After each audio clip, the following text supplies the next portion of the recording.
This tutorial will guide you through the process of enabling notifications for Roblox both in the app and on your mobile device. By following these steps, you will ensure that you receive timely updates about messages and other important activities on Roblox. So let's get started. So first, locate the Settings app. After you locate the Settings app, tap on it to open the app. While we're in the Settings app, scroll down until you find the Apps tab. After you locate the Apps tab, tap on it to open the Apps tab. While we're in the Apps tab, tap on the Roblox app to access the Roblox info.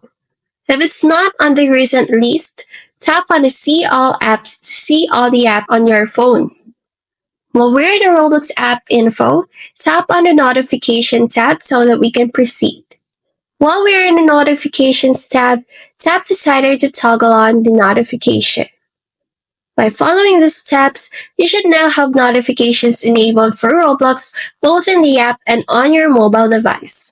This will keep you updated on important messages and activities. If you encounter any issues, consider revisiting the settings or consulting the support page for additional help. Enjoy your Roblox experience!